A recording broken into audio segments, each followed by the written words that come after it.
dan saya. Yang berdaulat cuman Tuhan Yesus saja. Nah, pertanyaannya sekarang adalah begini. Kalau gitu, apa yang dicuri, apa yang dibunuh, dan apa yang dibinasakan sama iblis? Saya percaya semua saudara pernah nonton berita-berita kriminal. Saya nggak pernah nonton berita kriminal, ada pencuri masuk ke sebuah rumah, cuma numpang masak Indomie. Nggak ada. Saya nggak pernah nonton berita ada pencuri masuk ke sebuah rumah, cuman ambil sendal jepit. Nggak ada. Pencuri selalu masuk ke sebuah rumah. Target utama pencuri selalu apa saudara? Barang-barang yang valuable. Berharga. Perhiasan, uang lah, mobil lah, dan seterusnya. Nah, pagi hari ini kita harus mulai bertanya sama kehidupan kita. Selama ini yang berharga buat saya itu apa? Karena kalau saya tanya seperti ini sama orang-orang Kristen di Jakarta, yang berharga buat kamu apa? Jawabannya beragam. Karir saya Pak, deposito saya Pak, insurance saya Pak, ya, karir saya, bisnis saya, ministry saya, itu jawaban-jawaban mereka. Saudara nggak apa-apa mau jawab-jawab seperti itu. Tapi pagi hari ini saya cuma mau yakinkan saudara-saudara semua di Alpha Omega Church Surabaya. Sebenarnya yang berharga buat kehidupan kita adalah korban pengampunan dosa. Itu yang paling berharga. Anugerah Tuhan, itu yang paling berharga. Gak ada yang ngomong amin kan? Iya, karena kita gak pernah mikir, oh ini sesuatu yang valuable. Kita gak pernah mikir seperti itu. Coba, saya mau ajak saudara kita mundur ke perjanjian lama. Waktu pertama kali Tuhan kasih lampu hijau untuk iblis hancurin Ayub. Masih ingat gak yang pertama kali dihancurin sama iblis apanya Ayub duluan? Yang dihancurin duluan adalah ternaknya Ayub duluan. Why? Why ternaknya duluan? Ternyata Ayub itu punya pikiran gini, wah anak-anak saya nih demen pesta, ya, demen Macallan, demen Glenfiddich. Saudara nggak tahu gini-ginian ya? Saudara rohani banget mukanya. Anak-anak saya nih demen pesta, jangan-jangan mereka sudah bikin dosa. Nah, saya sebagai ayah mereka harus mengkuduskan mereka dengan membakar korban bakaran dari ternaknya dia. Iblis lihat, oh itu. Kalau Ayub udah doa, kita selalu posisinya kalah. Hancurin duluan. Daniel pasal yang pertama, gak usah dibuka. Percaya aja sama saya. Pertama kali Nebukadnezar merebut kerajaan Yehuda. Raja Yehuda saat itu namanya Yoyakim. Yoyakim gak langsung dipenggal, Yoyakim gak langsung ditangkap. Tapi pertama kali tentaranya Nebukadnezar yang dibuat sama mereka pertama kali adalah mencuri perkakas-perkakas dari bait Allahnya orang Israel. Karena musuhnya Israel sudah pada tahu. Kalau orang Israel sudah mempersembahkan korban bakaran, korban pengampunan dosa, burung tekukur lah, domba lah, dan lain sebagainya, posisi kita selalu dalam bahaya. Curi duluan. Nah, ternyata sampai hari ini modusnya iblis tetap sama. Iblis selalu mau hancurkan ya dari belief system saudara dan saya tentang anugerah Tuhan. Bahwa kita semua ini disayang luar biasa sama Tuhan Yesus. Iblis mau genosida semuanya.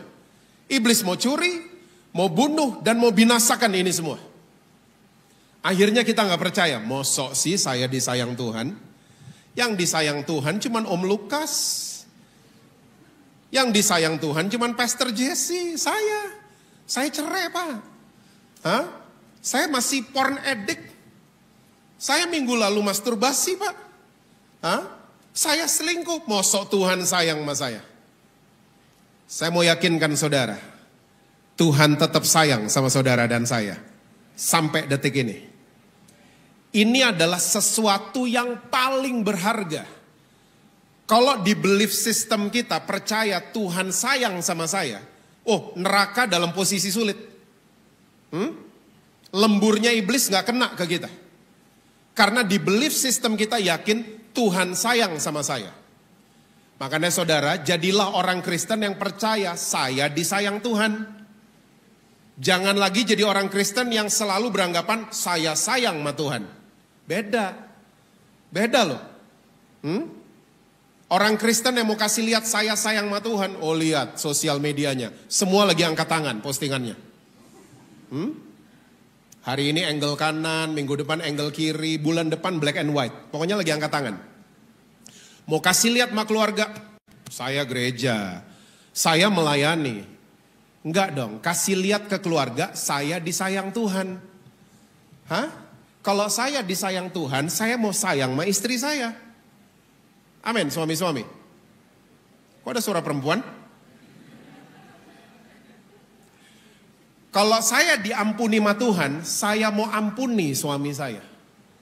Itu gak usah koar-koar karena kita penuh dengan kesadaran saya dicintai sama Tuhan. Bayangin gak kalau orang Kristen kayak begini, neraka dalam posisi sulit. Iblis sulit bekerja. Karena kita percaya kita disayang sama Tuhan. Ini paling berharga. Makanya iblis selalu mau curi, mau bunuh dan binasakan. Akhirnya apa yang terjadi? Kita nggak pernah mengalami kelimpahan apa yang Yesus janjikan. Saudara mesti sadar, sumber itu nggak pernah salah. Setuju? Oke. Misalnya ada 2 gelas di depan saya. Satu saya isi air panas, satu air dingin. Lalu dua-duanya saya tuangin kopi kapal api. Lalu saya tawarin sama saudara-saudara di Alpha Omega. Saudara akan pilih gelas yang isinya air apa? Saudara mau pilih dingin gak apa-apa juga. Tapi mostly kalau saya tanya seperti ini, semua jawabannya sama. Panas pak. Sumbernya sama loh, kopi kapal api. Tapi karena reaksi airnya berbeda, satu dingin satu panas, limpahan yang keluar jadi beda juga.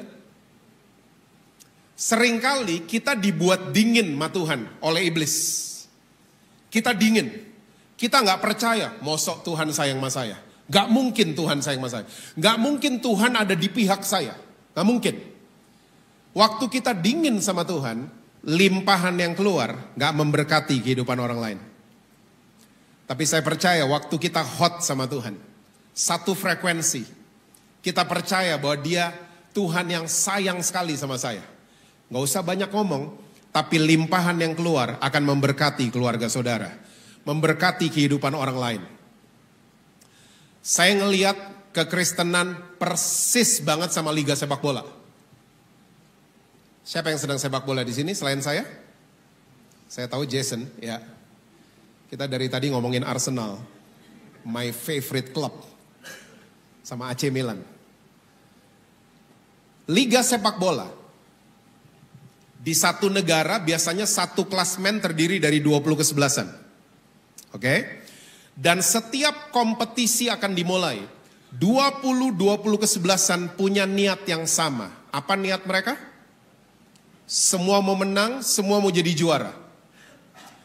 Lalu waktu udah setengah kompetisi berjalan, satu klasmen mulai beda-beda angkanya.